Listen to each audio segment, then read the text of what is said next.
Hello guys, अभी तक आपने हमारे चैनल को सब्सक्राइब नहीं किया है तो प्लीज जल्दी से कर दीजिए ताकि यूट्यूब आपको समय पर नोटिफिकेशन भेजे जब भी मैं वीडियो डालूं तो, और आप इसी तरह के अमेजिंग स्टोरीज को मिस न कर पाए। इसके अलावा अगर आपको अंत में वीडियो पसंद आती है तो एक लाइक तो जरूर करिएगा और कमेंट करके जरूर बताइएगा कि वीडियो आपको कैसी लगे।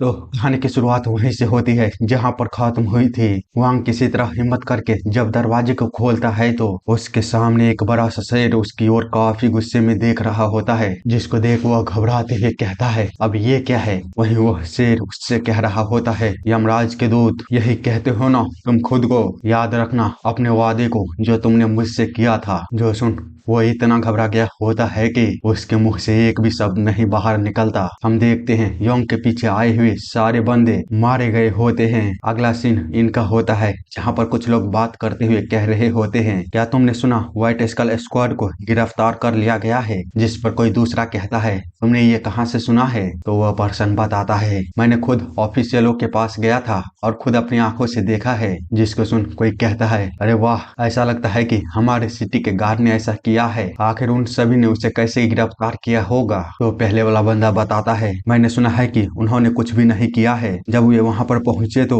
सब कुछ खत्म हो चुका था। वे नहीं जानते कि ये किसने किया है, लेकिन उनमें से कोई भी खड़ा नहीं हो पा रहा था। जो सुन एक बंदा कहता है, क्या सच में। आगे वो बंदा बताता है, हाँ सही कहा, बॉस को तो पहचाना भी नहीं जा सकता था। वहाँ पे इतना मैस मच गया था। वो तो शुक्र मनाओ उसके सर पर वो तिलक के कारण वे लोग उसे पहचान पाए। वह पागलों की तरह बड़बड़ा रहा था, उसने थोड़ा सा भी रेजिस्ट नहीं किया। साथ ही वहाँ पर दूसरे लोग भी पागल हो गए थे। वे लोग बात कर रहे थे कि उनका बॉस इसलिए पागल हुआ क्योंकि वह रॉक पेपर सीजर में एक राउंड हार गया था। जिस पर कोई दूसरा कहता है, आखिर कोई कैसे पागल हो सकता है रॉक पेपर सीजर में एक राउंड हारने से। क्या ये सभी एक साथ पागल हो गए थे या फिर ये बस उनका कर्मा था। उन्होंने मिस्टर नैम को मार दिया था जिसके कारण। तो वो पहले वाला बंदा कहता है, यह कर्मा हो या फिर जो भी हो, उनके साथ सही हुआ है। वहीं उन सभी की बातों को सुनने के बाद बुढ़िया कहती है, क्या तुमको लगता है यह वही होगा। यारी बताती है, हाँ मैंने आपको बोला तो था। क्या आप मेरे साथ शर्त लगाएंगे। आप मेरे साथ शर्त लगा लीजिए, यह वही था। तो बुढ़िया कहती है, ठीक है उसे आने दो, उसके जैसा मक्खी कैसे गोबर को पार कर सकता है। जिस पर एरी कहती है, योंग कोई मक्खी नहीं है। उतने में ही योंग वहाँ पर आते हुए कहता है, आप लोग किस बारे में बात कर रहे हो। एरी बताती है,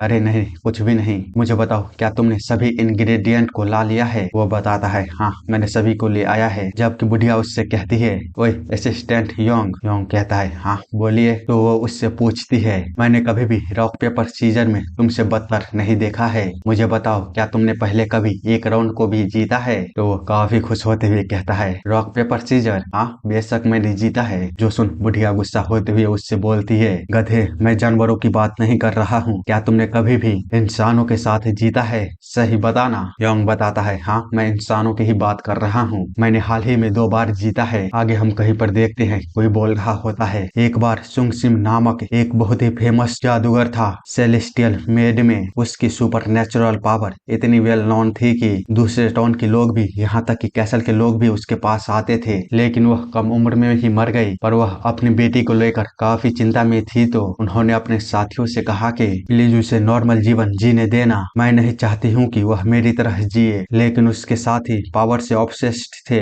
जिसके कारण उन्होंने उसकी आखिरी इच्छा का पालन नहीं किया। क्योंकि बेबी सेलेस्टियल मेड सुंगसिम से अपने सुपरनेचुरल पावर को इनहेरिट किया था। एक बार अफवाहें आई थी कि उस बच्चे के बारे में उनके करीबी साथियों ने खबरें हर जगह फैला दी ताकि कि उसके पास और भी विश्वासी कट्टर आ सके। वही कैसल का लॉर्ड जो कट्टरपंथियों की बढ़ती संख्या से अभिभूत थे, उन्होंने सभी रिलेटेड एक्टिविटी को रोक दिया और अपने नॉर्मल लाइफ में वापस जाने का ऑर्डर दिया। पर जब बिलीवरों ने विरोध किया तो उसने फोर्स का इस्तेमाल किया और 8 दिन की भयानक लड़ाई के बाद विरोध करने वाले को दबा दिया गया। लेकिन कुछ कट्टरपंथियों ने मंदिर में आग लगा दी और खुद को जला दिया उस सेलेस्टियल बेबी के साथ, जो कि अभी तक चलना भी नहीं सीखी थी। इसी के साथ हम अभी का सीन देखते हैं जहाँ एरी का ध्यान किसी और जाता है तो वह उसे देखते हुए कहती है, आखिर ये बच्चा यहाँ पर क्या कर रही है। इतना बोलकर वह खाने को परोसना छोड़कर उस ओर जाने लगती है। उतने में ही उससे कोई कहता है, अरे यार तुम किस बच्चे के बारे में बात कर रही हो, यहाँ पर तो हमारे सिवाय और कोई भी नहीं है। इतना बोलकर पर वो खाना खा रहे बंदे वहाँ से जाते हुए कहते हैं, चलो चलते हैं, मैं अब और नहीं पीना चाहता। उसने मुझे काफी अनकंफर्टेबल महसूस कराया है। बाहर बैठा योंग भी उन सभी को इस तरह जाता हुआ देख हैरान हो जाता है। दूसरी तरफ जब बुढ़िया बाहर आकर देखती है तो वे लोग ऐसे ही खाने को छोड़कर वहाँ से चले गए होते हैं, जिसको देख वे कहती है, अरे यार वो लोग ऐसे कैसे चले गए? उन्होंने तो डम्पलिंग को भी नहीं खाया, उन्होंने तो डम्पलिंग को छुआ भी नहीं, आखिर यहाँ पर हुआ क्या? आगे वो एरी से पूछती है, एरी क्या तुमने इस डम्पलिंग को परोसा था? वे इस तरह ऐसे कैसे छोड़ के जा सकते हैं? क्या उनके साथ कुछ हुआ है? तो एरी बाहर आते हुए कहती है,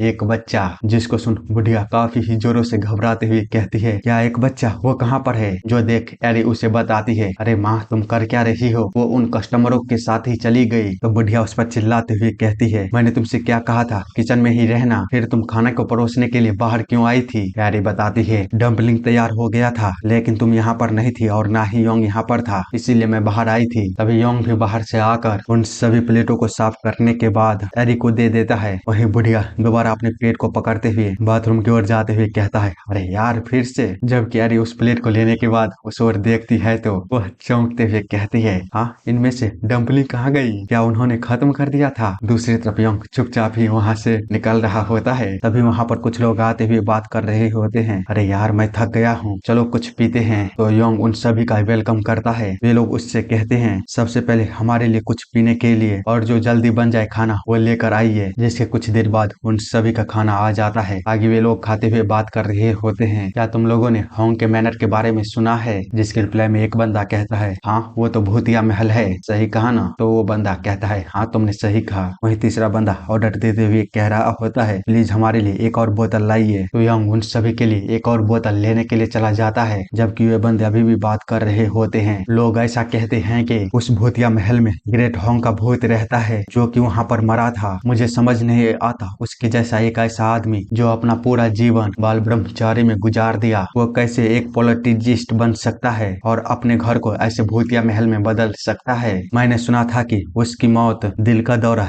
या फिर किसी कारण से अचानक ही हो गई थी, यहाँ तक कि उसे अपनी अंतिम वसीयत को भी छोड़ने का मौका नहीं मिला। क्या ऐसा हो सकता है कि उसके घर में कुछ ऐसा हो जो उसके लिए बहुत खास होगा, कुछ ऐसा जो ग्रेट होंग के लिए कुछ ज्यादा ही मायने रखता हो? कुछ लोग कहते हैं कि वहाँ पर एक खजाना है और कुछ लोग कहते हैं कि उसकी सीक्रेट बुक है जो उसकी सभी मार्शल आर्ट टेक्निकों को सीक्रेटली कंटेन किए हुए है, जो शायद अभी भी वहीं पर छुपा हुआ है। हर किसी हिम्मत वाले लोग को वहाँ पर जाना चाहिए और इसकी तलाश करनी चाहिए। जिसको सुन एक पर्सन कहता है, क्या हिम्मत वाले लोग? तुमने सुना नहीं है उन फेमस सेमंस के बारे में जो कि वहाँ पर भूत भगाने के लिए गया था पर खुद ही वहाँ से मौत के डर के कारण भाग आए? शायद होंग की भूत डिग्निफाइड और पॉलिटिजिस्ट बनने के बाद बहुत ही अधिक पावरफुल हो गया है। वह चमत्कारी शक्तियों के साथ इविल घोस्ट की तरह है। वेल मुझे लगता है कि वह अपने वारिस का इंतजार कर रहा होगा, इसीलिए वह लोगों का टेस्ट ले रहा है ताकि वह उनमें से सबसे बेस्ट को ढूंढ सके। वैसे भी मैंने सुना है जो भी वहाँ पर एक बार गया है वह बस अपने डायपर में ही बाहर आया है। तो दूसरा कोई कहता है, क्या तुम्हें सच में उस पर यकीन है? पर जो भी हो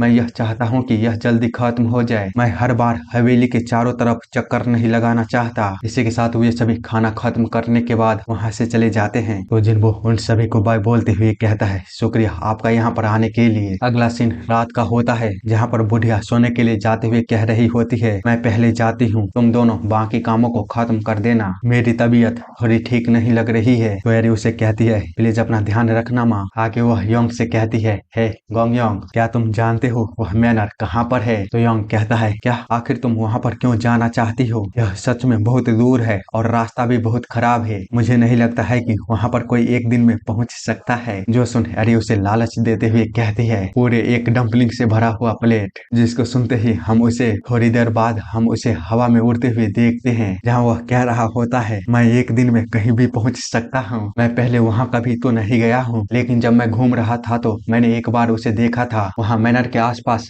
हमेशा कोहरा रहता है, इसीलिए वहाँ रहने वाले लोग उसके आसपास नहीं जाते हैं ताकि वे खो ना जाए। एरी जिसको सुन उससे कहती है, प्लीज चुप रहो, मैं तुम्हें एक और प्लेट दे दूंगी, मैं यहाँ कुछ सोचने की कोशिश कर रही हूँ। जो सुन योंग उससे कहता है, ठीक है, अभी से मैं जब तक वहाँ नहीं पहुँच जाता अपने मुंह पर ताला मार लेता हूँ। और फिर वो दोनों एक जगह पर पहुँचने के बाद योंग उसे आगे की ओर दिखाते हुए कहता है, वह जगह वहाँ पर है मैम, उस फॉगी जंगल के अंदर। जिसको देख एरी कहती है, सच में उस जगह के आसपास काफी कोहरा है। वो लोग इसी तरह बात कर ही रहे होते हैं, तभी उनकी ओर काफी स्पीड में एक एरो आता है, जिससे कि यंग एरी को बचाते हुए काफी गुस्सा हो जाता है। जो देख वह एरो फेंकने वाला बंदा भी काफी डर जाता है। तो यंग उससे कहता है, यह काफी खतरनाक था मिस्टर, तुमको अपने टारगेट को तब तक शूट नहीं करना चाहिए जब तक कि तुम कंफर्म नहीं हो जाते वहाँ पर है कौन। जिस पर वो बंदा उसकी ओर थोड़ी देर देखने के बाद कहता है, मुझे माफ करना, मुझे लगा था कि वहाँ पर कोई हिरन है। तो यंग उसे वापस एरो को देते हुए कहता है, चलो ठीक है। वो बंदा जिसके लिए उसे शुक्रिया बोलता है। तो यंग वहाँ से पलटकर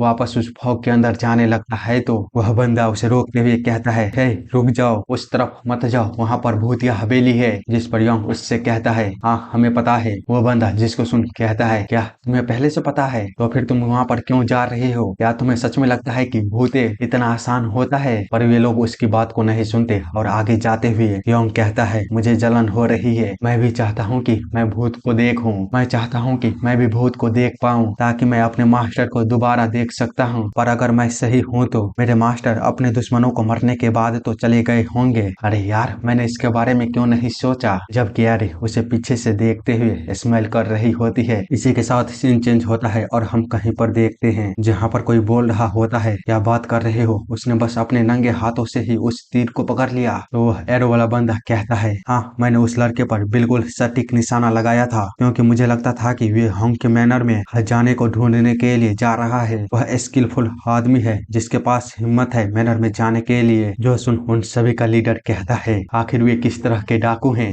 हम मैनर पर फिर से हमला करने वाले हैं, हम किसी और को इसे हमसे नहीं लेने दे सकते। चलो बच्चों, अपनी सम्मान को प्राप्त करते हैं। और उसके साथ ही उस पर ना ध्यान देते हुए ऐसा दिखाते हैं कि मानो यहाँ पर कोई कौवा कौ कौ कर रहा हो, जिसके चलते वहाँ पर एक खामोशी सी छा जाती है। साथ ही वे लोग कह रहे होते हैं, यह पहाड़ी कौवा यहाँ पर कहाँ से आ गया? तो दूसरा कहता है, हाँ तुमने सही कहा, यह काफी तेज आवाज था। तभी एक पर्सन कहता है, अगर वह आदमी उस मैनर के अंदर जाना ही चाहता है तो हम उसे जाने क्यों नहीं देते, भले ही वह कितना भी स्ट्रांग क्यों ना हो। जैसा कि हमने अनुभव किया है, वह भूतों के सामने कुछ भी नहीं कर सकता। वह जरूर वहाँ से डर के मारे अपने डायपर को गीला करके बाहर निकलेगा। जो सुन दूसरा कोई कहता है, अरे यार मैं भी यही सोच रहा था। तीसरा भी कहता है, मैं भी। तो उन सब का लीडर कहता है, क्या तुम लोग यही चाहते हो? तो पीछे खड़ा एक पर्सन कहता है, हाँ चलिए हम अपनी प्लानिंग पर बात करते हैं, आप यहाँ पर आकर वापस बैठ जाइए। वो लीडर जिसको सुन थोड़ी देर पूरी गंभीरता के साथ सोचने के बाद कहता है, चलो ठीक है, पहले मुझे अपने डायपर को बदल कर आने दो। तो उसके पीछे उसके सभी साथी भी कहते हैं, हाँ ठीक है, चलिए हम सब एक साथ मिलकर इसे बदलते हैं। और कोई बाहर जाकर देखो कि डायपर अभी तक सूखे या नहीं। अरे यार,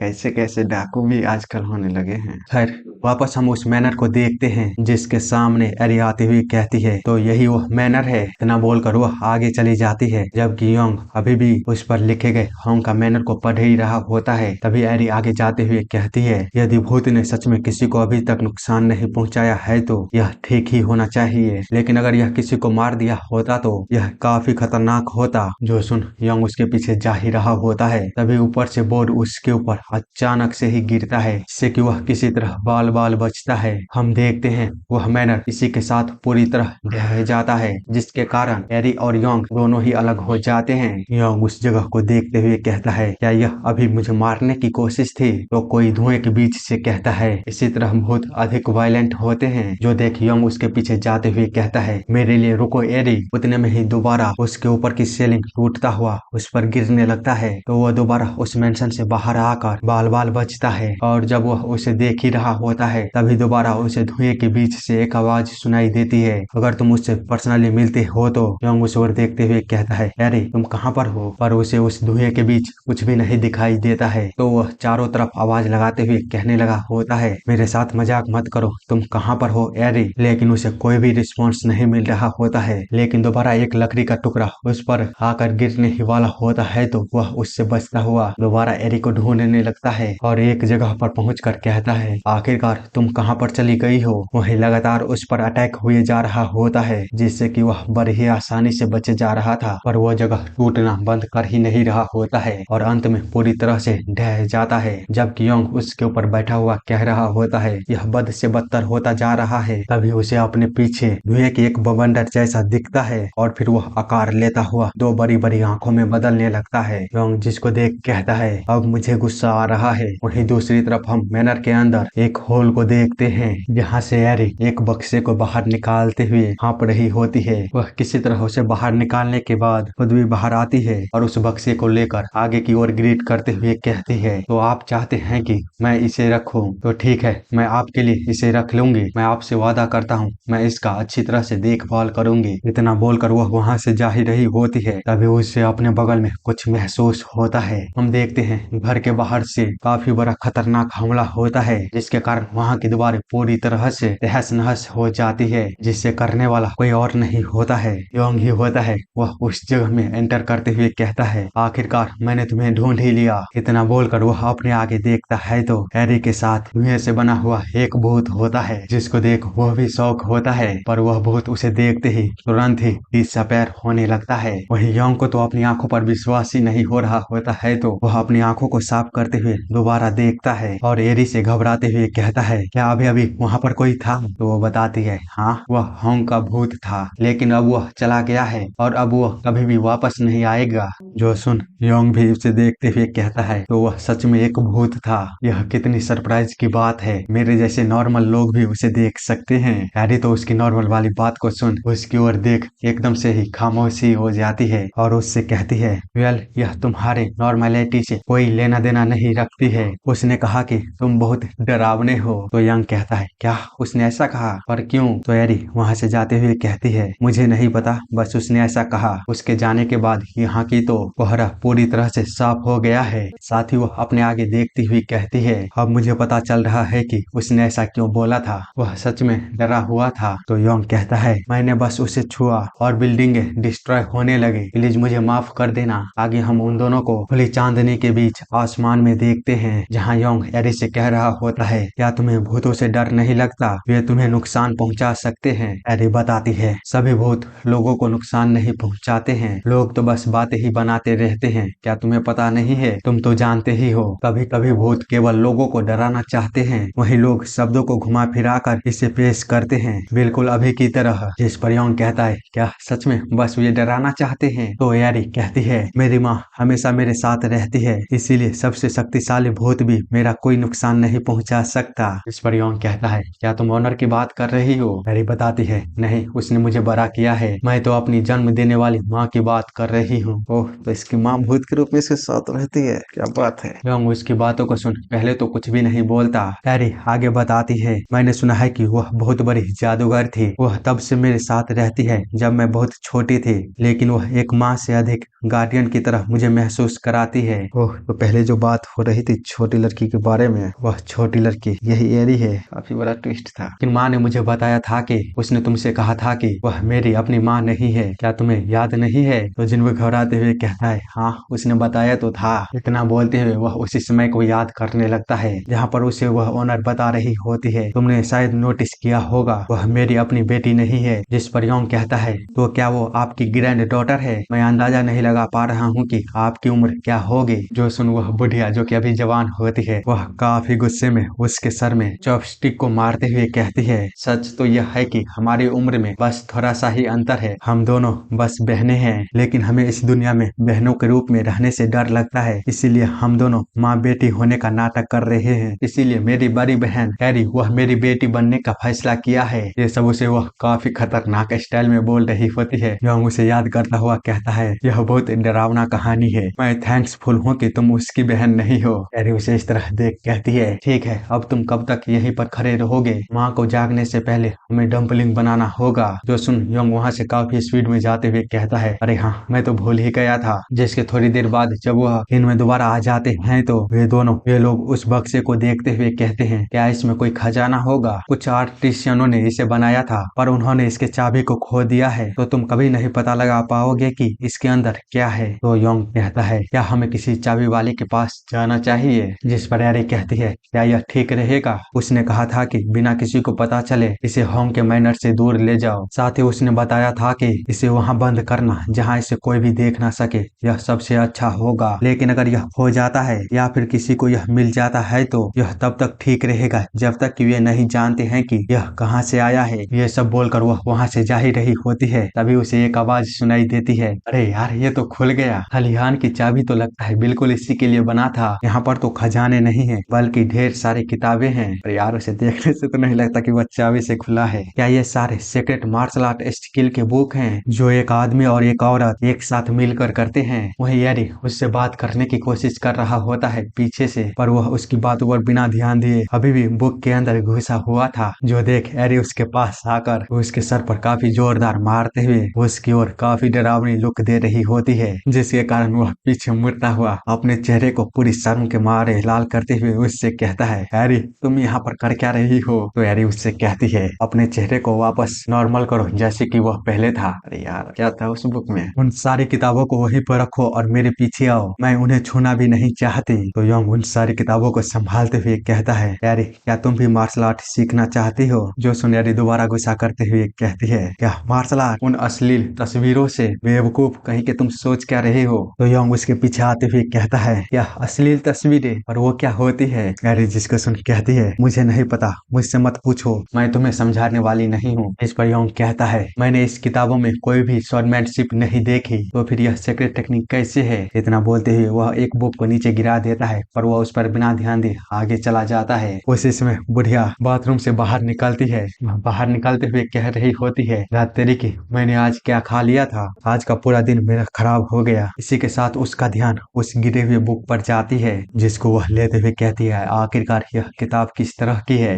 दूसरी तरफ हम योंग और एरी को देखते हैं, जो कि उन सारी किताबों को जला रहा होता है। बेवकूफ कहीं का संत की तरह जाने जाने वाला वह आदमी बस अपनी एक गलती के कारण भूत बन के रह गया। अगर सही से सोचो तो उसके जैसे रेपुटेशन वाला आदमी जरूर यह किताब किसी दूसरे आदमी से खरीदा होगा, बिना यह जाने कि यह किस तरह की थी। फिर दूसरों के द्वारा पकड़े जाने के डर से उन्हें सील कर दिया। वहीं योंग चुपचाप उसकी बातों को सुन रहा था और एरी से कहता है, मैंने उसमें कुछ भी नहीं देखा है, पर उन किताबों का बहुत अच्छी तरह से इस्तेमाल किया गया था। वे काफी पुरानी थी। जो सुन एरी उसे पीटते हुए कहती है, बकवास करना बंद करो, कमीने कहीं के। सभी आदमी एक जैसे ही होते हैं, जिंदा या मरा हुआ, वे चाहे पास्ट में ही हो या फिर प्रेजेंट में, सब एक जैसे होते हैं। वे लोग कभी नहीं बदलेंगे। उसकी ऐसी बातों को सुन भूत हुआंग भी शर्मा गया होता है। आगे हम अगला दिन को देखते हैं, जहाँ योंग रात भर जागने के कारण उबासियां ले रहा होता है। तभी उसके पीछे से कोई आते हुए कहती है, लगता है कि तुम अपनी पूरी मुंह ही फाड़ लोगे। उसे देख योंग कहता है, क्या आप आज सुबह सुबह शहर जा रही हैं मिसेज इस? वो बताती है, तुमने सही कहा लड़के, मुझे ऐसा लग रहा है कि आज कुछ अच्छा होने वाला है। योंग कहता है, क्या सच में? वो उसे बताती है, मैंने कल रात को एक किताब उठाई थी किचन से, किसी तरह के भविष्यवाणी की किताब। उसमें विस्तार से दिखाया गया था तस्वीरों के साथ कि मेरे साथ क्या होने वाला है। योंग उसकी बातों को सुन कहता है, क्या सच में? तो वो कहती है, चुपचाप अपना काम करो, मैं तुमसे बात नहीं कर रही हूँ। इतना बोलकर वो वहाँ से चला जाता है। इसी के साथ सीन चेंज होता है और हम कहीं दूसरी जगह को देखते हैं, जहाँ पर मरे हुए लाशों को देख कोई बोल रहा होता है, यह बस एक आदमी का काम है। ग्रेट वैल्योर क्लैन को पूरी तरह से खत्म कर दिया गया है, जिससे कि सभी डरते थे। सोहंग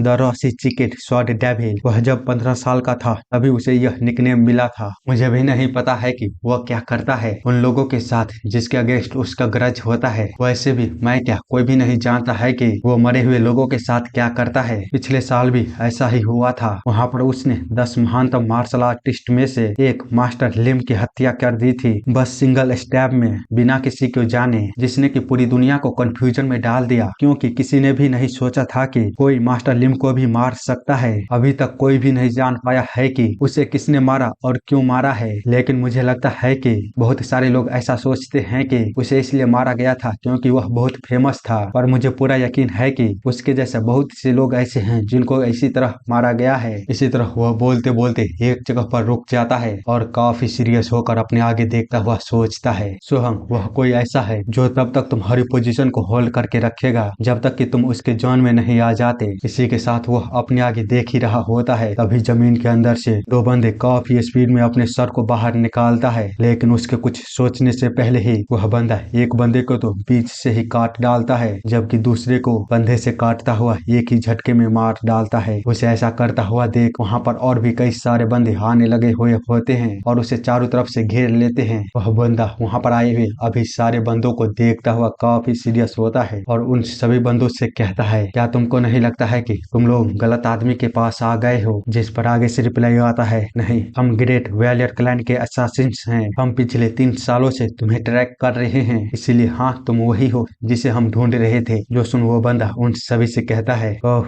अच्छा, पर मुझे लगता है तुम्हें यहाँ पर नहीं आना चाहिए था। अगर मुझे पहले पता होता कि मेरे दुश्मन और भी बचे हुए हैं तो मैं खुद ही तुम्हारे पास आ जाता। उसको इस तरह देख एक बंदा कहता है, सावधान हो जाओ, वह अंधेरे स्किल का उपयोग कर रहा है। जब तुमने हम पर अटैक किया तो हम अपने मिशन के कारण दूर थे, पर अब तुम नहीं बचने वाले। इसी के साथ वह सभी उस पर अटैक करने के लिए आगे की ओर बढ़ता है। वही वह बंदा अपने शॉट को बाहर निकालते हुए कहता है, डार्क स्किल्स। उसी समय उसके पीछे से कुछ बंदे काफी स्पीड में अपने चेन के साथ उस पर अटैक कर देता है, लेकिन हम देखते हैं वह बंदा बस अपने एक शॉट को घुमाता है और एक ही बार में वहाँ के सारे चीज को तबाह कर देता है। हम देखते हैं वह स्ट्राइक इतना पावरफुल होता है कि वहाँ पर आ रहे सभी बंदों के साथ साथ आसपास के सभी पेड़ कटकर नीचे गिर गए होते हैं। जिसको देख असासिनों का लीडर कहता है, यह तो डार्क स्किल नहीं है, पर फिर भी यह इतना तेज था कि मैं इसे देख भी नहीं पाया। दूसरी तरफ वह बंदा दोबारा अपने शॉट को रखते हुए उससे कहता है, मुझे बताओ क्या और भी बचे हुए हैं? आगे हम कुछ देर बाद का सीन देखते हैं जहाँ पर वह बंदा अपने रास्ते पर दोबारा चल दिया होता है। अगले सीन में हम दूर कहीं एक घर को देखते हैं जहाँ पर एक बूढ़ा आदमी लकड़ियों को काट रहा होता है। तभी दरवाजे पर वही बंदा आता है तो वह बूढ़ा आदमी उसे देखते हुए कहता है, मैं तुम्हारा खाना रेडी कर देता हूँ। पर जब वह बंदा उसके पास से गुजरता है तो वह बूढ़ा आदमी उसके पास से आ रहे गंध को महसूस कर कहता है, मुझे फिर से ब्लड की गंध आ रही है, तुम कब तक लोगों को इसी तरह मारना जारी रखोगे? जो सुन वह बंदा वहाँ से जाते हुए कहता है, क्या आप एक ही सवाल को बार बार पूछ कर थकते नहीं हैं? तो बूढ़ा आदमी उससे कहता है, प्लीज लोगों को मारना बंद करो, तुम्हारे मरे हुए माता पिता भी यही चाहेंगे, और अपनी लाइफ को अच्छी तरह से जियो, यही तो जिंदगी होती है। जिंदगी बस हमें एक बार मिलती है। साथ ही उन लोगों से भी मिलना बंद करो, वे तुम्हारी मदद करने के नाम पर सीमा को पार कर रहे हैं। उस बूढ़े की इतनी सारी बातों को सुन वह बंदा कहता है, अगर यह उनके लिए नहीं होता तो मैं यह कभी भी शुरू नहीं करता। इसके अलावा अगर कोई दूसरा इस तरह का बात मुझसे किया होता तो उसका सर अभी तक धड़ से अलग हो गया होता। जो सुन वह बूढ़ा आदमी कहता है, प्लीज मेरे लिए रुक जाओ, तुम एक मर्डरर बन गए हो क्योंकि तुम मेरे दोनों मास्टर के बजाय इस बेकार से बूढ़े आदमी के हाथों पाले गए हो। अगर मैं तुम्हारे ब्लेड से मर भी जाता हूँ तो कम से कम जब मैं उनसे मिलूंगा तो वे मुझ पर दया तो करेंगे। वो बंदा जिसको सुन थोड़ी देर सोचने के बाद उससे कहता है, अच्छा बताओ रात के खाने के लिए क्या है? बूढ़ा आदमी बताता है, फ्राइड सिकेडा लार्वा और रोस्टेड ऑनियन। जिसको सुनते ही वो कहता है, नहीं मुझे नहीं खाना। जिस पर वह बूढ़ा आदमी स्माइल करते हुए कहता है, ठीक है तो मैं तुम्हारे लिए फेवरेट स्मोकेड हेयर मीट को बना दूंगा। इतना बोलते हुए जब वह अपने पीछे देखता है तो वहाँ पर कुछ लोग आते हुए कहते हैं, ओह तो मिस्टर सोहंग आप घर पर आ गए। उन सभी को इस तरह देख बूढ़ा आदमी चिढ़ते हुए उन लोगों के अपने पास से जाते ही उसमें थूक देता है। जो देख एक पर्सन कहता है, यह खरोस बुढ़ा कहीं के। तो उसको दूसरा आदमी रोकते हुए कहता है, उस पर ध्यान मत दो। आगे हम उन सभी को सोहंग के साथ देखते हैं जहाँ एक बंदा अपने पास से कुछ निकालते हुए सोहंग से कहता है, हमने आखिरकार पता लगा ही लिया है कि तुम्हारे फादर को मारने की प्लानिंग किसने बनाई थी। उसका नाम सोवन है। जांग चियान वह पहले ग्रेट वॉरियर क्लैन का ऑफिसर था, पर वो अब अपनी पास्ट को मिटाकर प्रिटेंड कर रहा है हाई प्रीस्ट मोंक म्यूंग बनने की। सोहंग उस तस्वीर को देखने के बाद कहता है, आखिर यह बूढ़ा चूहा कहाँ पर छिपा हुआ है? इसी के साथ सीन चेंज होता है और हम ओल्ड मंक को देखते हैं जो कि बोल रहा होता है, हाँ किसने मुझे बुलाया है? इतना बोलते हुए जब वो अपने पीछे देखता है तो योंग दोबारा से छुप के उसके लिए डम्पलिंग लाया होता है और उसे बताते हुए कहता है, मोंक जी यह मैं हूँ। जिसको देख वह मोंक कहता है, ओह तो तुम आ ही गए, दुर्भाग्य से यह मेरे उपवास का आखिरी दिन है। आगे हम जंगल में कुछ लोगों को देखते हैं जो कि उसी ओल्ड मोंक के साथ होते हैं। वे लोग कहीं पर जा रहे होते हैं पर थकने के कारण वे सभी जब आराम कर ही रहे होते हैं तभी ओल्ड मोंक को एक आवाज सुनाई देता है, ओल्ड मोंक आपको देखकर मुझे काफी अच्छा लगा। मोंक उस आवाज को सुन कहता है, मिस्टर योंग तो तुम हो? योंग उससे पूछता है, आप कहाँ पर जा रहे हो? तो ओल्ड मोंक बताता है, मैं बोगवांग टेम्पल से वापस जा रहा था। योंग जिसको सुन कहता है, ओह अच्छा, लेकिन वह तो काफी दूर है। वहीं हम दूसरी तरफ सोहंग को भी देखते हैं जो कि वहां पर पहुंच गया होता है और अपनी स्वॉर्ड को वही पुराने स्टाइल में घुमाते हुए उन दोनों की ओर काफी गौर से देख रहा होता है। जबकि योंग और ओल्ड मोंक उस पर बिना ध्यान दिए आपस में बात करते हुए कह रहे होते हैं, ठीक है तो फिर मैं चलता हूँ। तो मोंक उसे बाय बोलते हुए बोलता है, ठीक है फिर मिलते हैं। जिसके बाद जब योंग वहां से जा ही रहा होता है तभी दूसरी तरफ हम देखते हैं दो बच्चे आपस में पानी के लिए लड़ते हुए कह रहे होते हैं, बस एक और घूंट मुझे दे दो। तो छोटा बच्चा बच्चा उसे छीनते हुए कहता है, नहीं मैं पहले पीऊंगा। उसकी माँ उन सबसे परेशान कहती है, हे बच्चे इस तरह करना बंद करो। योंग का भी ध्यान उस ओर जाता है। यहाँ छीना झपटी में वह पानी का बोतल भी खुल जाता है, जबकि इधर सोहंग ओल्ड मंक पर अटैक करते हुए सोच रहा था, जैंगचुन मैं सोहंग सन ऑफ सोवन तुम्हारे पापों के लिए तुम्हें पनिश करने के लिए यहाँ पर आया हूँ। अब अपनी मौत के लिए तैयार हो जाओ। इतना बोलकर वह उसे मार ही डाला होता है, पर हम देखते हैं उसकी स्वाद ओल्ड मंक के गले के पास पहुँचते पहुँचते ही रुक जाती है, जिसको देख वह बंदा भी हैरान होता है, क्योंकि योंग ने वापस आकर उसके हाथ को रोक दिया होता है और उससे बोलता है, क्या तुम एक अस्सासिन हो? जो सुन वह बंदा जब योंग की ओर देखता है तो योंग भी उसकी ओर काफी गुस्से में देख रहा होता है। उसे इस तरह अपनी ओर देखता हुआ वह झट से उससे दूर हो जाता है, और यह सब समय के बस एक पल में हुआ होता है, क्योंकि हम देखते हैं वह बच्चा जिसकी पानी का बोतल खुला होता है और उससे निकले पानी जो बाहर गिरा भी नहीं होता है, उस समय के दौरान ही इतना कुछ हो गया होता है। योंग उस बंदे के स्पीड को देख कुछ सोच ही रहा होता है। तभी ओल्ड मंक कहता है, अरे यार यहाँ पर खड़ा वह इंसान कहाँ गया है? वह अभी अभी तो यहीं पर था। जबकि योंग अभी भी उस पेड़ की ओर देख रहा होता है जहाँ पर वह बंदा जाकर खड़ा हो गया होता है। जिन्बू को ओर देखता हुआ काफी ज्यादा परेशानी के साथ गुस्से में लग रहा होता है, पर योंग अभी भी काफी खतरनाक तरीके से उसकी ओर देख रहा होता है, जिससे कि वह बंदा भी थोड़ी देर के लिए डर गया होता है और तुरंत ही वहां से चला जाता है। वहीं योंग अभी भी चुपचाप उसे यहाँ से जाते हुए देख रहा था, जिसके बाद जब वह ओल्ड मॉन्क की ओर देखता है तो वह मॉन्क अभी भी अपनी चारों तरफ देखते हुए कह रहा होता है, वह कुछ तो बोल रहा था, सो वांग मैंने यह नाम कहीं तो सुना है। जिस पर योंग उससे कहता है, आप अभी मर सकते थे। तो ओल्ड मॉन्क कहता है, क्या तुम अभी भी यहीं पर हो? जिस पर योंग कहता है, एक असासिन आपको मारना चाहता था, क्या आप जानते हैं ऐसा क्यों? क्या आपको पता है वह ऐसा क्यों कर रहा था? पर वह ओल्ड मॉन्क भोले से चेहरे के साथ कहता है, क्या बात कर रहे हो? एक असासिन, वो भी मुझे मारेगा? पर क्यों? योंग कहता है, मुझे कैसे पता होगा, वो तो आपको पता होना चाहिए था। खैर जो भी हो, आपको सावधान रहने की जरूरत है। जो असासिन आपको मारने की कोशिश कर रहा है वह बहुत स्किलफुल है। तो ओल्ड मॉन्क उसकी ओर देखने के बाद कहता है, अच्छा तो ऐसी बात है। ऐसा लगता है कि मैं अभी भी यूजफुल हूँ, जो कि दूसरों के लिए जॉब अपॉर्चुनिटी को क्रिएट कर रहा हूँ। तुम चिंता मत करो और जाओ, तुम्हारे डम्पलिंग ठंडे हो रहे हैं। हम देखते हैं योंग अपने पास से पानी की एक बोतल को निकालते हुए कहता है, ठीक है, पर प्लीज आप अपना ध्यान रखिएगा। वहीं हम उन दोनों बच्चों को देखते हैं जहाँ पर छोटा बच्चा रोते हुए कह रहा होता है, वह मुझे वापस दे दो। तो उसका शायद बड़ा भाई कहता है, ओह प्लीज मुझे माफ कर दो और रोना बंद करो। जबकि उसकी माँ कह रही होती है, मैंने तुम लोगों से कहा था इसे शेयर करना। वहीं वह बच्चा जब अपने छोटे भाई को चिढ़ा ही रहा होता है, तभी योंग उसके सर पर उस पानी की बोतल को रखते हुए तुरंत ही वहाँ से भाग जाता है, जिसको देख वह बच्चा भी हैरान होता है। वह यह तो पानी है। जिसे वह बच्चा लेते हुए कहता है, क्या बात है, एक और बोतल पानी का?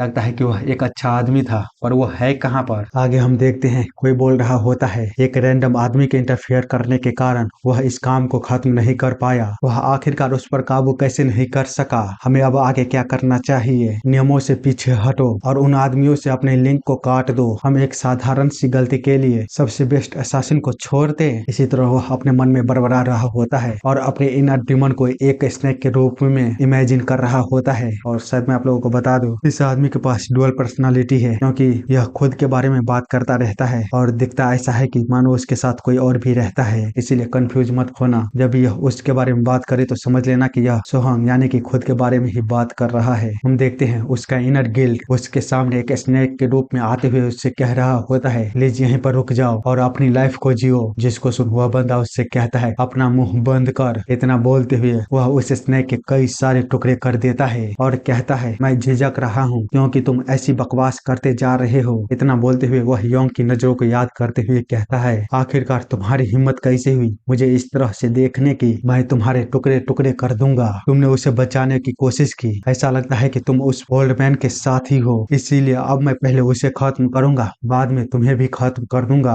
आगे हम योंग को देखते हैं जिसको कि रात में नींद नहीं आ रहा होता है, तो वह उठते हुए कहता है, ऐसा लगता है कि मैं कुछ इम्पोर्टेंट भूल रहा हूँ। अरे हाँ याद आया, आधी रात को खाने के लिए मेरे पास स्नैक तो है ही नहीं, ऐसे तो मैं रात में ही मर जाऊंगा। अगला सीन वही ओल्ड मॉन्क के टेम्पल की ओर होता है, जहाँ असासिन सोहंग पहुंच गया होता है। अपने आगे की ओर देख रहा होता है। एक घर के ऊपर से ओल्ड मॉन्क जहाँ पर रहता है उस बिल्डिंग को देख रहा होता है। वही ओल्ड मॉन्क इन सब से अनजान अपनी पूजा को कर रहा होता है। तभी उसके पीछे दरवाजा खुलता है, जहाँ से सोहंग अंदर की ओर देखता है तो ओल्ड मॉन्क अभी भी बिना किसी रिस्पॉन्स के अपनी पूजा को किए जा रहा होता है। पर और थोड़ी ही देर बाद वह अपनी पूजा वाली सामान को नीचे रखते हुए कहता है, तो सोवान, क्या तुम यहाँ पर आ गए हो? स्वॉर्डमैनों का एक ऐसी फैमिली जिन्हें sincere sword square near उनम castle बुलाया जाता था। वे लोग बस स्वॉर्डमैनशिप के मीनिंग के पीछे पड़े रहते थे और कभी भी परवाह नहीं करते थे फेम और सक्सेस का। सोवान वह फैमिली का 5वां लीडर था। उसके पास सबसे अधिक स्किलफुल स्वॉर्डमैनशिप थी जो कि फेमस मास्टरों के पास भी नहीं थी। सोवान के बारे में मुझे बस इतना याद है। मुझे बताओ, तुम्हें क्या लगता है, क्या यह सच है? जो सुन वह बंदा अपने मन में सोचता है तो वह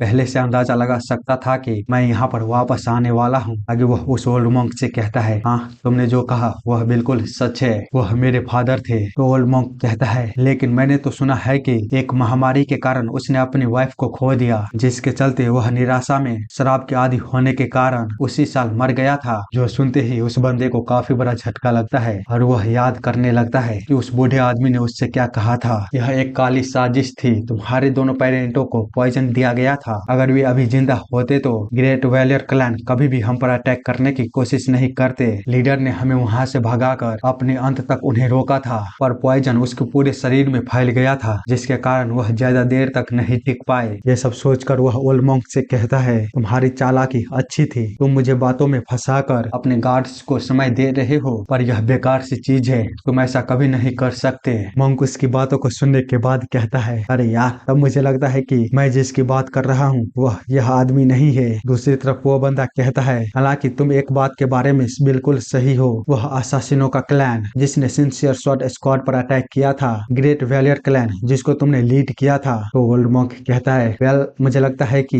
वह कोई अलग पर्सन है। मुझे जब यहाँ पर छोड़ दिया गया था तब से मैं येलो ड्रैगन के टेम्पल में बौद्ध भिक्षुओं के द्वारा ही बड़ा हुआ हूँ। मेरा मतलब है कि बौद्ध भिक्षुकों ने ही मुझे पाल कर बड़ा किया है, और जहाँ तक मुझे याद है मैंने अपनी पूरी लाइफ यही मंदिर में बिताई है। इसलिए तुम यह कैसे कह सकते हो कि जिस असासिनों के ग्रुप ने तुम्हारे क्लैन को खत्म किया था उसे मैंने लीड किया है। जो सुन सोहंग भी थोड़ी देर के लिए सोच में पड़ जाता है। वहीं ओल्ड मंक आगे बताते हुए कहता है, तुम्हारी आंखें भरी हुई है मर्डरस स्पिरिट से। मुझे बताओ, उस मनगढ़ंत कहानी के चक्कर में तुमने कितने मासूमों को मारा है? मैं तुमसे बात करके अगर तुम्हें ऐसे ही जाने दिया तो इससे कुछ भी नहीं बदलेगा। लेकिन वह बंदा बस उसकी ओर देखे जा रहा होता है। आगे बढ़ अपने शॉट को बाहर निकालते हुए कहता है, क्या तुम सच में अपने कुछ शब्दों से मुझे बहकाने की कोशिश कर रहे हो? वास्तव में तुम्हारे जीभ काफी बड़ी है, ओल्ड बूढ़े खड़ूस कहीं के। जब तुम अपने पुराने दोस्तों से नर्क में मिलोगे तो उन्हीं से पूछ लेना। आगे वो कुछ बोल पाता उसी समय उसे महसूस होता है उसकी बॉडी के कई टुकड़े हो गए हैं। वह घबराते हुए कहता है, आखिरकार ये हुआ क्या?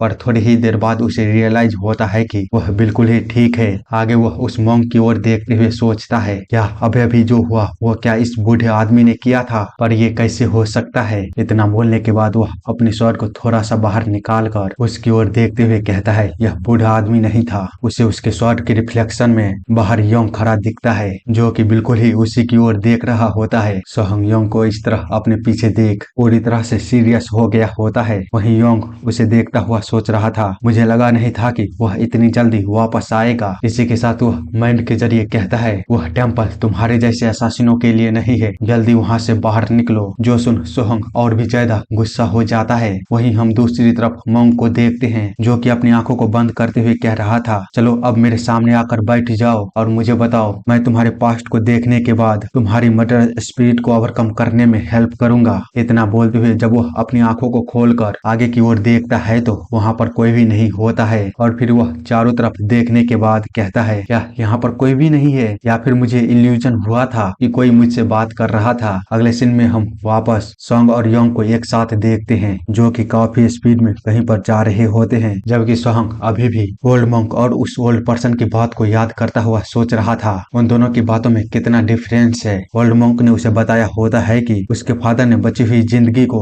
शराब पीकर बिताया और उसी वर्ष उसकी मौत हो गई, लेकिन उसे वह ओल्ड पर्सन ने बताया होता है तुम्हारे माता पिता को जहर दिया गया था। आगे वह सोचता है, मुझे लगता है कि वह आदमी नहीं है, तुमने उस गलत जानकारी के कारण मुझे बताओ कितने लोगों की जान ली है। ये सब सोचते हुए वह काफी ज्यादा गुस्सा हो जाता है और जोर से चिल्लाते हुए कहता है, बकवास करना बंद करो, तुम स्कैमर बुढ़े आदमी। तभी योंग उसके पास पहुंचकर एक खतरनाक अटैक उस पर करता है, लेकिन सोहंग उस अटैक से किसी तरह से बच जाता है और तुरंत ही योंग से दूर हटता है। साथ ही योंग को भी देखते हैं, वो भी उस पर अटैक करने के बाद थोड़ा दूर जाता है। उतने में ही सोहंग खुद को संभालते हुए उस पर अटैक करने के लिए आगे बढ़ता है, जो देख योंग भी पूरी तरह से तैयार होता हुआ उसके अटैक से बड़ी ही आसानी के साथ बचने लगता है। पर सोहंग बिना रुके उस पर लगातार अटैक किए जा रहा होता है, लेकिन योंग को उससे कुछ भी ज्यादा फर्क नहीं पड़ता। वो उसके बिना एक भी अटैक को टच किए काफी इजीली उसके अटैक से बच जा रहा था। वहीं सोहंग उसे इस तरह उसके अटैक से डॉज करता हुआ देख काफी परेशान हो गया होता है, जिसके कारण वह काफी गुस्से में कहता है, मुझे ऐसा लगता है कि मैं उसे काट सकता हूँ, लेकिन मैं फिर भी ऐसा नहीं कर पा रहा हूँ। आखिरकार वह है कौन और इस दुनिया में आया कहाँ से? इधर हम योंग को देखते हैं, जिसको कि एक अटैक टच कर दिया होता है, जिसके चलते उसके कपड़े फट गए होते हैं। वो उसे देखता हुआ कहता है, अरे यार धत्तेरे की, मैं इसे हट होकर खत्म नहीं करना चाहता, पर ऐसा लगता है कि मैं ऐसा नहीं कर सकता। तो ठीक है, चलो देखते हैं। दूसरी तरफ हम सोहंग को देखते हैं, जो कि दोबारा अपने अटैक को करता हुआ सोचता है, किस तरह जब वह छोटा था और उससे बताया गया था कि तुम्हारे दोनों पेरेंटों को शराब में जहर मिलाकर दिया गया था, वहीं तुम्हारी माँ को वो जो दवा ले रही थी उसमें मिलाकर जहर दिया गया था। सेम टाइम पर वह ओल्ड मॉन्क की बातों को भी सोच रहा होता है, जिसने कि उसे बताया होता है, मैं बचपन से ही इसी टेम्पल में पला बड़ा हुआ हूँ, तो फिर मैं तुम्हारे पेरेंट्स को कैसे मार सकता हूँ? साथ ही तुम कैसे कह सकते हो कि वो असासिन्स जिन्होंने तुम्हारे फैमिली को मारा उसे मैंने लीड किया था? ये सब सोचते हुए वो काफी कंफ्यूज होता है। वो जो अटैक कर रहा होता है वह योंग को ना हिट करके सीधे एक बड़े से चट्टान को हिट करता है, और हम देखते हैं वह चट्टान पूरी तरह से तबाह हो जाता है। लेकिन वह इस चीज का बिना परवाह किए योंग की ओर देखते हुए काफी गुस्से में फिर से अपने स्वॉर्ड के साथ एक खतरनाक तरीके से स्लैश करता है,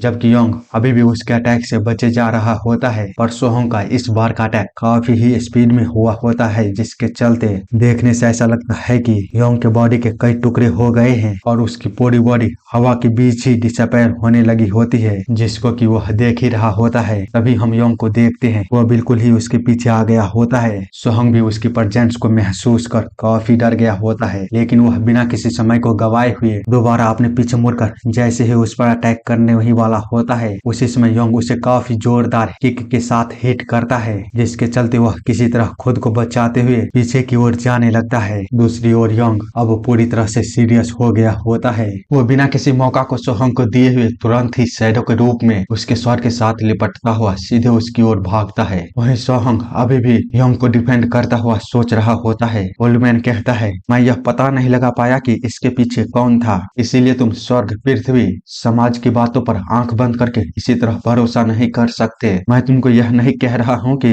तुमको उनकी दया के लिए कृतज्ञ होना चाहिए। इन सब को सोचते हुए वह काफी गुस्से में कहता है, मैंने कहा रुक जाओ, बात करना बंद करो और मेरे दिमाग से बाहर निकलो। जब मैं एक बार इस आदमी से निपट लूंगा तब मुझसे बात करना। इसी के साथ वह चिल्लाते हुए अपने स्वॉर्ड को चारों तरफ घुमाता हुआ जिन्बो पर दोबारा एक खतरनाक तरीके से स्लैश करता है। वह बिना रुके उस पर लगातार अटैक किए जा रहा होता है, लेकिन एक भी बार वह योंग को हिट नहीं कर पा रहा होता है, जिसके चलते वह और भी परेशान होते हुए काफी गुस्सा हो गया होता है, जिसके कारण एक अटैक सीधे जिन्बो को ऐसा लगता है कि हिट कर दिया है। लेकिन हम देखते हैं वह थोड़ी ही देर बाद चौंक जाता है। जिन्बो अपने कपड़ों को किसी सांप की खाल की तरह निकालते हुए नीचे से उसकी ओर अटैक करते हुए स्माइल के साथ कहता है, आखिरकार तुम पकड़े गए। इतना बोलते हुए वह काफी तेजी के साथ उसके ऊपर अपने पंच के साथ अटैक करता है, जिससे कि वह काफी स्पीड में हवा के बीच उड़ता हुआ पीछे जाने लगता है और सीधे उस माउंटेन के क्लिफ से नीचे जाकर गिरता है। लेकिन वह अभी भी बस योंग को ही देखे जा रहा होता है। वहीं योंग भी उसके पीछे जाने के चक्कर में बाल बाल नीचे गिरने से बचता है और नीचे देखते हुए कहता है, क्या यार,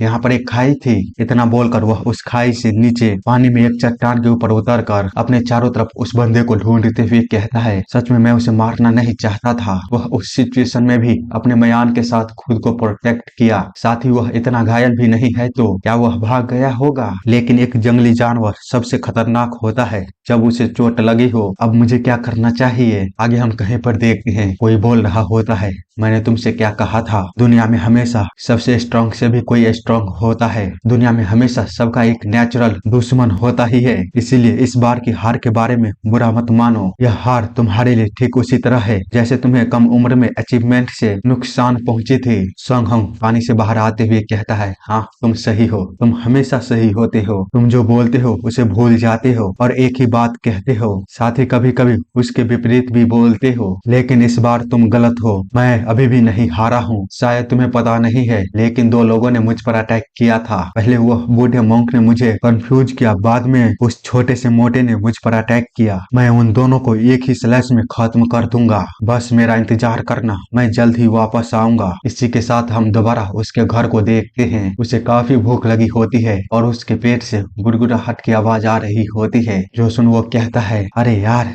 मैं उस बूढ़े आदमी की बातों को सुन कहीं वापस भूखा ही नहीं चला जाऊं। इतना बोलते हुए वह उस बूढ़े आदमी को ढूंढने लगता है पर उससे कहीं नहीं मिलता। वहीं हम उसके घर के अंदर देखते हैं, कुछ लोग उस बूढ़े आदमी को टॉर्चर करते हुए कह रहे होते हैं, धिक्कार है यह बेकार सा बुढ़ा, उसने सिंसियर स्वॉर्ड स्क्वाड के सीक्रेट के बारे में कुछ भी नहीं बोला। ऐसा कोई भी नहीं है जो अब तक हमारी टॉर्चर को सहा हो। चलो, यहाँ पर हमने बहुत अधिक समय को बर्बाद कर दिया है, इसे जल्दी से साफ करो और यहाँ से चलते हैं। इतने में ही हम देखते हैं सोहंग भी उस बूढ़े आदमी को ढूंढता हुआ उस रूम के अंदर आ जाता है और उस बूढ़े आदमी की ऐसी हालत को देखकर बिना कुछ बोले अपने बचपन की बातों को याद करने लगता है, जहाँ पर उस बूढ़े आदमी ने उससे कहा होता है, यंग मास्टर, तो तुम यहाँ पर हो, क्या तुम फिर से अपने फादर और मदर के बारे में सोच रहे हो? तो छोटा सोहंग कहता है, हाँ, लेकिन मुझे उनके चेहरे याद नहीं है, चाहे फिर मैं इसके बारे में कितना भी सोचूं तो भी। जिस पर वह ओल्ड मैन हंसते हुए कहता है, बेशक तुम ऐसा नहीं कर सकते, तुम बहुत छोटे थे उस समय पर, तुम्हें तो बस अपने खिलौने को याद रखना चाहिए। चलो अब मेरे पीछे आओ, मैं तुम्हें बताता हूँ कि वह कैसे दिखते थे। जितना मुझे याद है उसके हिसाब से तुम्हारे फादर सोवान, वह बहुत फेमस थे यूनाम एरिया में अपने अच्छे दिखने वाले लुक के लिए, साथ ही तुम्हारी माँ भी बहुत अच्छी थी। आगे हम देखते हैं वह ओल्ड मैन उस छोटे से सोहंग को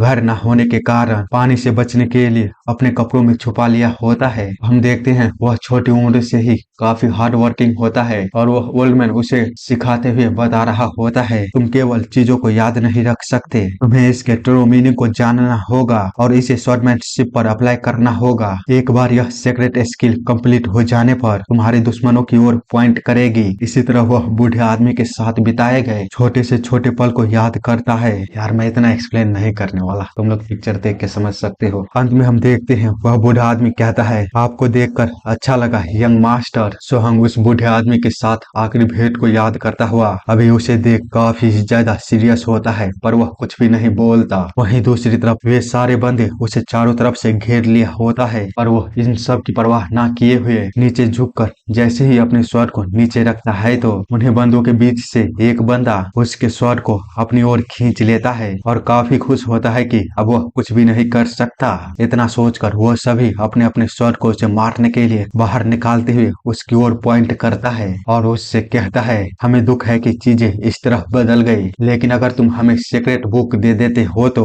शायद कुछ हो पाएगा। उनकी बातों को सुन सोहंग कहता है, वह यहाँ पर नहीं है। हर बार जब मैंने एक स्किल को सीखा तो मैंने उस पन्ने को फाड़ दिया और खा लिया। जिसको सुन वे सभी कहते हैं, क्या तुम बकवास कर रहे हो या फिर तुम पागल हो गए थे? इतना बोलते हुए जिस बंदे ने उसके स्वॉर्ड को लिया होता है उससे वह स्वॉर्ड काफी हल्का लगता है, तो जैसे ही वह उसे देखता है तो उसके अंदर कोई स्वॉर्ड नहीं होती है, वह बस खाली मयान होता है। जो देखते ही वह जोरों से चिल्लाते हुए कहता है, सभी सावधान हो जाओ, उसके पास उसकी स्वॉर्ड है। पर तब तक काफी देर हो चुकी थी। उसके सामने ही उसके एक साथी के चीथड़े उड़ जाते हैं। नहीं, मेरा मतलब है कि वहाँ पर सोहंग ने बस अपने एक ही स्लैश से उन सभी को ही मार डाला होता है। अपने साथियों को इस तरह मरा हुआ देख वह बंदा काफी ही ज्यादा डर जाता है और पीछे की ओर हटने लगता है। तो सोहंग उससे कहता है, क्यों तुमने नाटक किया मेरी हेल्प करने की? तुमने ऐसा क्यों किया? जिस पर वह बंदा कोई भी रिप्लाई नहीं देता है तो सोहंग तुरंत ही उसकी टांगों को काट देता है, जिसके चलते वह दर्द के मारे जमीन पर गिरते हुए काफी खतरनाक तरीके से चीख मारता है और उसकी ओर देखता है। तो सोहंग उससे कहता है, इससे पहले कि वह तुम्हारे स्क्वाड पर अटैक करता, ग्रेट वैलियर क्लैन हेवन और अर्थ के सोसाइटी का दुश्मन था। यदि तुम उनसे छुटकारा पालोगे तो हम तुमको उन लोगों को खोजने में मदद करेंगे जिन्होंने तुम्हारे फादर और मदर को मारा था। यही बताया था ना तुमने मुझे? तो चलो अब मुझे बताओ कि तुम्हारी यह स्टोरी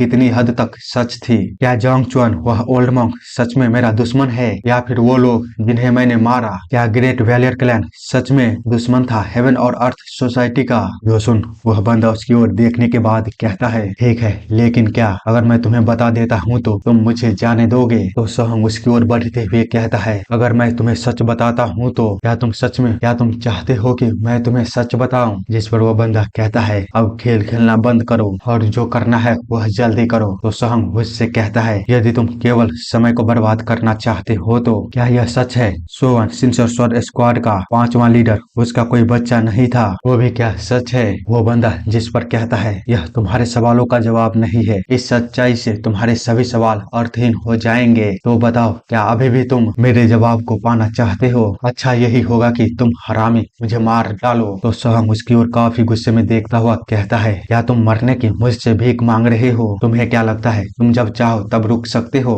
जो सुन वह बंदा कुछ भी नहीं समझ पाता। जिसके बाद हम उस घर के बाहर का सीन देखते हैं, जहाँ से बस चिल्लाने की आवाज आ रही होती है। और हेलो यार, अगर आप लोगों को इस सोहंग की बातों पर कुछ समझ ना आ रहा होगा तो प्लीज माफ करिएगा। ये बंदा खुद से ही बातें करता रहता है, जिससे कि ऐसा लगता है कि उसके साथ कोई और भी पर्सन है। बाकी यह थोड़ा कंफ्यूज भी रहता है और ये अपनी बातों को क्लियर तरीके से करने के बजाय शॉर्टकट का यूज करता है, इसीलिए समझने में थोड़ा कंफ्यूजन हो सकता है। आगे हम कहीं और का सीन देखते हैं, जहाँ पर वही मास्क वाले पर्सन जैसा कई लोग होते हैं। उन्हीं के बीच से 2 पर्सन गार्ड करते हुए आसमान की ओर देखता है तो उन लोगों की हवा के बीच धूमकेतु की तरह कई सारे लाइट दिखाई देते हैं, जिन्हें देख हुए कहते हैं, ब्रिज को आगे करो, यह 5वां बोकमा है। तो दूसरा पर्सन कहता है, हाँ हाँ सर, क्यों नहीं। इसी के साथ वे ब्रिज को खोल देते हैं और हम देखते हैं ब्रिज की दूसरी तरफ से वही पर्सन आ रहा होता है, जिसके चलते उस ब्रिज से करकराहट की आवाज आ रही होती है धीरे धीरे। और जब वह पूरी तरह सामने आता है तो हम देख पाते हैं वह 5वां बोकमा नहीं बल्कि सोहंग होता है, अपने स्वॉर्ड को पुरानी स्टाइल में लहराते हुए। आगे हम कुछ देर बाद का समय देखते हैं, जहाँ पर उसने आते ही हर जगह तबाही मचा दिया होता है। कोई भी ऐसा जगह नहीं बचा हुआ था जहाँ पर की लाशें ना हो।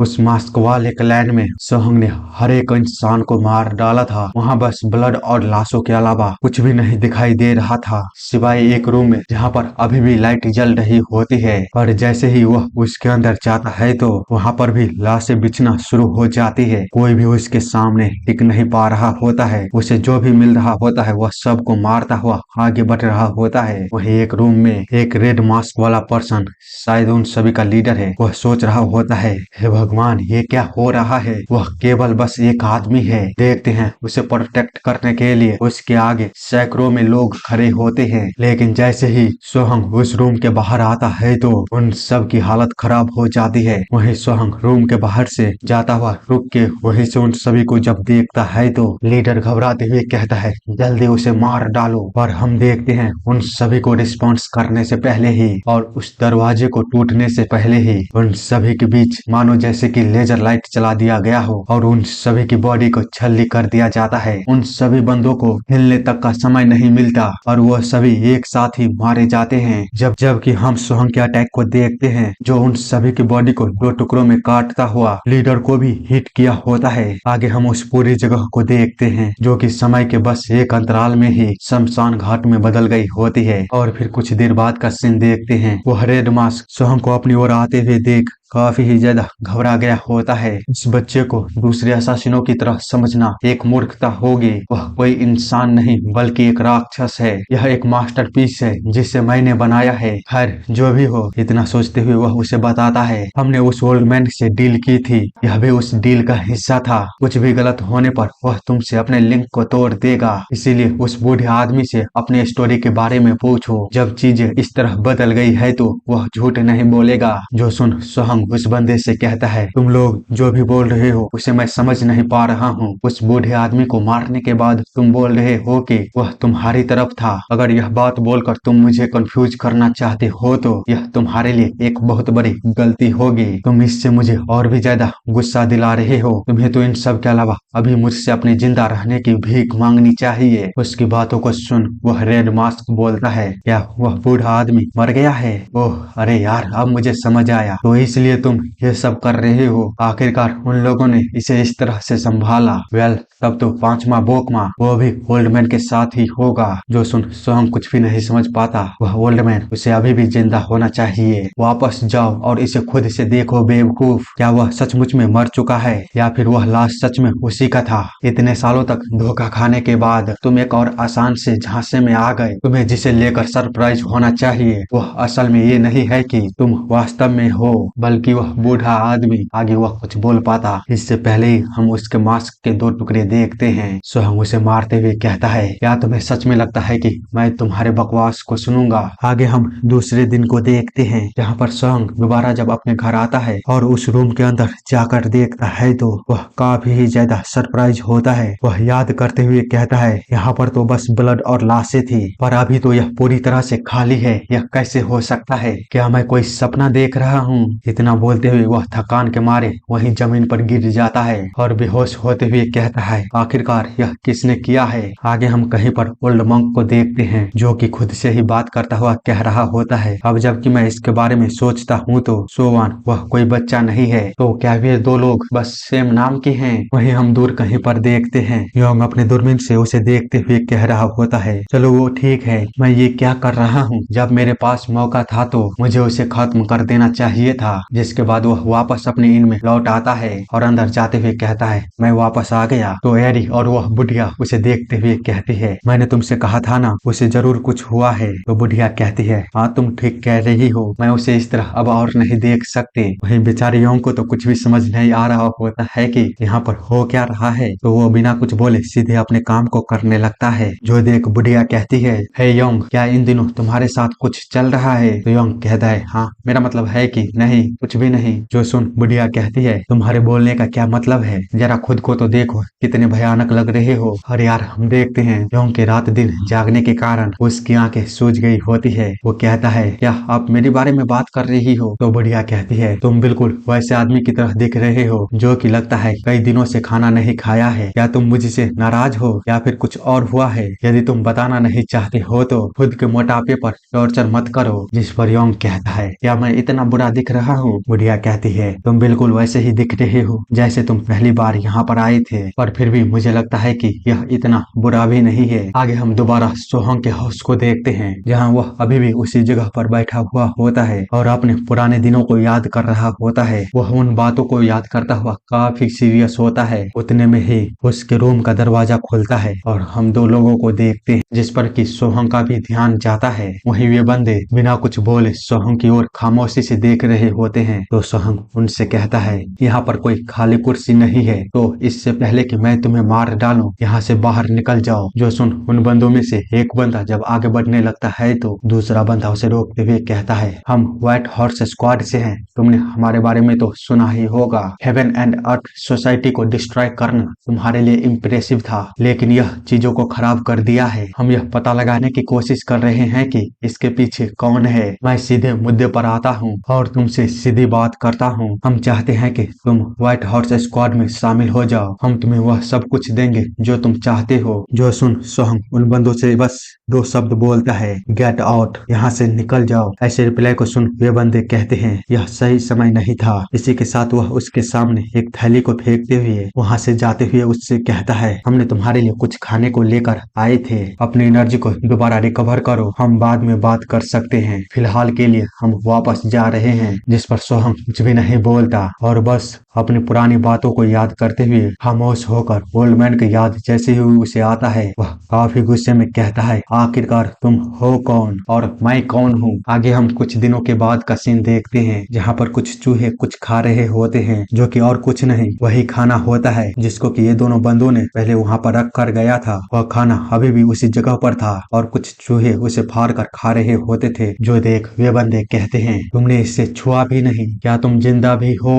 तो आगे से रिप्लाई आता है, क्या तुम ही वो लोग हो जिसने कि यहाँ से लाशों को हटाया था? तो वो बंदा कहता है, है नहीं, लेकिन मुझे लगता है कि मैं जानता हूँ कि यह किसने किया है, पर उससे पहले तुम हमारे प्रपोजल के बारे में सोचो। तो सोहंग कहता है, व्हाइट हॉर्स स्क्वाड, इसके बारे में बहुत सी अफवाहें हैं, लेकिन मूलतः यह बस एक असासिनों का ग्रुप है। इसीलिए क्या तुम जानते भी हो मैं क्या चाहता हूँ? जिस पर वे बंदे कहते हैं, हाँ बिल्कुल, उस ओल्डमैन की असली पहचान। क्या मैंने सही कहा? सोहंग जिसको सुनते ही पूरी तरह से सीरियस हो जाता है और उस बंदे से कहता है, तुमको क्या लगता है मैं एक मरे हुए आदमी की परवाह करूंगा? तो वो बंदा दोबारा उसे एक और झटका देते हुए कहता है, किसने कहा कि वह मर गया है? क्या तुमको पूरा यकीन है कि वह लाश उस बूढ़े आदमी का ही था? सोहंग कहता है, तुम तो बिल्कुल उस हेवन एंड अर्थ सोसाइटी के लीडर की तरह बात कर रहे हो, उसने भी सेम बोला था। तो वो बंदा कहता है, मुझे लगता है कि वह इतना भी बेवकूफ नहीं था जितना मैंने सोचा था। अगर बूढ़े आदमी की बात करे तो क्या हाल ही में उसका रवैया नहीं बदला था, जैसे कि वह हेवन एंड अर्थ सोसाइटी के साथ तुम्हारे रिलेशन को तोड़ने की कोशिश कर रहा हो? जो सुन सोहंग उसी बात को याद करने लगता है जब ओल्ड मैन ने कहा था, उनसे मिलना बंद करो, तुम्हारी मदद करने के नाम पर वे लाइन को क्रॉस कर रहे हैं। वह बंदा आगे बताता है, ऐसा इसलिए क्योंकि वह हमारे एग्जिस्टेंस के बारे में जानता था। जब हम अर्थ एंड हेवन सोसाइटी को देख रहे थे तो उसने हमारे प्रेजेंस को नोटिस कर लिया था। वह बहुत ही सावधान पूर्ण आदमी था। हम पहले भी उससे मिल चुके थे, लेकिन हम अभी भी नहीं जानते हैं कि यह वही है। जब उसे पता चला कि हम उसके पास हैं तो उसने तुरंत ही खुद को छुपा लिया और अपनी प्रेजेंस से छुटकारा पा लिया। जब हम ग्रेट वैलियर क्लैन की ओर देख रहे थे, उसकी इतनी सारी बातों को सुन सोहम कहता है, क्या ग्रेट वैलियर क्लैन? तुम ये क्या कह रहे हो? तो ये बंदे बताते हैं, अभी मैं तुमको केवल इतना ही बता सकता हूँ। यदि तुम और इसके बारे में जानना चाहते हो तो व्हाइट हॉर्स स्क्वाड में आ जाना। तुम्हारी जानकारी के लिए यह तुम्हारे पास आखिरी मौका है, हम वापस नहीं आने वाले। इतना बोलकर वे जाने लगते हैं तो पीछे से सोहम कहता है, क्या होगा अगर तुम सभी ने मुझे अपनी ओर करने के लिए इन सारी चीजों को बनाया होगा? तो वे बंदे बताते हैं, उस केस में तुम जो चाहोगे वो कर सकते हो। हमें अपने द्वारा कहे गए शब्दों की जिम्मेदारी तो लेनी ही पड़ेगी। और हाँ, मैं तुम्हें बताना भूल गया, यदि तुम हमारे पास आना चाहते हो तो वेलो ड्रैगन माउंटेन के चारों तरफ चक्कर लगाने की कोशिश करना। वहाँ पर एक जानवर है जिससे कि तुम पहले भी मिल चुके हो, वह उस एरिया में तुम्हारी खोज कर रहा है। मैं तुम्हारी स्वॉर्डमैनशिप को कम नहीं आंक रहा हूँ, लेकिन वह अलग ही लेवल पर है, तुम उसे संभाल नहीं सकते। इसीलिए हम नहीं चाहते हैं कि हमारा नया स्वॉर्डमैन किसी जानवर के द्वारा मारा जाए। इतना बोलकर वो दोनों वहाँ से चले जाते हैं। वही सोहम उसकी बातों को सुन कहता है, क्या एक जानवर? ये तो दिलचस्प है। इतना बोलते हुए वह अपने स्वॉर्ड को पकड़ता है और एक सीरियस नजर के साथ कहता है, मुझे कुछ अधूरे काम पूरे करने हैं। आगे हम योंग को देखते हैं जो कि अपनी डिलीवरी को देने के बाद वहाँ से जाते हुए कह रहा होता है, शुक्रिया, आप अपने खाने का मजा लीजिए। तो ये बंदे जिनके पास डिलीवरी आई होती है वे कहते हैं, लगता है कि वह काफी बिजी है। वहीं हम योंग को देखते हैं जो कि काफी स्पीड में अपनी दूसरी डिलीवरी को देने के लिए जा रहा होता है। तभी उसे रास्ते में कोई दिखता है जो कि उसी का इंतजार कर रहा था और वह पर्सन कोई और नहीं सोहंग होता है, जो देख योंग भी एक पल के लिए चौंक जाता है। जबकि सोहंग बस उसे ही देखे जा रहा था। योंग उसके काफी पास पहुंचकर अपने ब्रेक को काफी स्पीड में मारता है और तुरंत ही वहां से